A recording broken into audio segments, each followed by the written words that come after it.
உயர உயர பறந்தாலும் ஊர்க்குருவி பருந்தாகாது. பழமொழி சும்மா வரலிங்க. இதுக்கு என்ன அர்த்தம் தெரியுங்களா? பருந்துக்குன்னு சில இயல்புகள் உண்டு, குருவிக்குன்னு சில இயல்புகள் உண்டு. உயரமா பறக்கிறதுல மாத்திரம் ஒரு குருவி பருந்தாயிர முடியாது.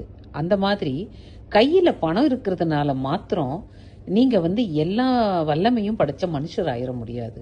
ஒரு உயர்ந்த மனிதனா இருக்கணும் அப்படின்னா அதுக்குன்னு சில குணங்கள் இருக்குங்க.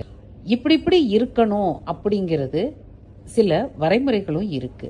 அந்த வரைமுறைகள் எதையுமே நமக்குள்ள வச்சுக்காம, அந்த குணங்கள் எதையுமே இல்லாம ஒரு உயர்ந்த நிலையில இருக்கிற ஒருத்தரோட இடத்துக்கு நம்ம கையில் இருக்கிற காசுனால மாத்திரம் வந்துடலான்னு நினைச்சீங்கன்னா அந்த மாதிரி முட்டாள்தனம் வேற எதுவுமே கிடையாதுங்க. வசதி வாய்ப்புகள் இல்லாமையே இருந்தாலும் ஒரு மனுஷனோட தகுதியும் தராதரத்தையும் நிர்ணயிக்கிறது, மரியாதையை கொடுக்கறது அவங்களோட குண நலன்கள் தான். அதை புரிஞ்சுக்கோங்க.